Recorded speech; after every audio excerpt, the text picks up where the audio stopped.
In our Teacher Spotlight series this morning, we introduce you to a Newcastle football player turned new teacher and coach who spent his first year in and out of virtual classes. News 9's Tevis Hillis shows us how he's going above and beyond to teach his kids on and off the field. Tevis?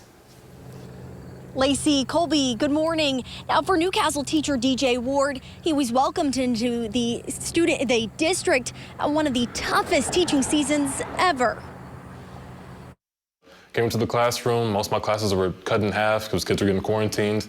And then 2 weeks later, they'd be back. 2 days later, they'd be gone. Teachers statewide had to learn and teach in a pandemic. For Ward's first year, he taught Oklahoma history and somehow, some way, wanted to continue reaching students. Thought about some instances, where we're mentors to children, things like that. I thought about it, considered it, talked to my wife about it, went for it. And while teaching might have never been a thought, football has always been a part of his life.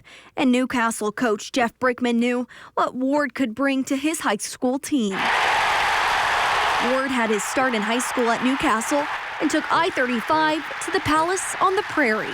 OU's kind of, the tradition and history runs deep with the state, so those two go hand in hand. So I kind of lean into that every now and then with the kids. And Ward was led by two of the most iconic coaches in OU history, Bob Stoops and Lincoln Riley. Now he's bringing those lessons to his field and classroom. Consistency. They're very consistent people. Stern, fun, easy to be around, but it's consistent. It never changes.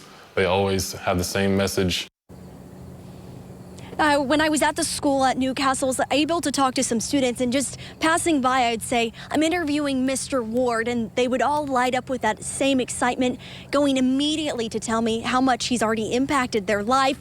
So he is an amazing Oklahoma teacher. Now, if you're interested in going to the Newcastle football game tonight, they're going to be playing Blanchard. Kickoff is in Newcastle at 7. In Oklahoma City this morning, Tevis Hillis, Oklahoma's own News 9.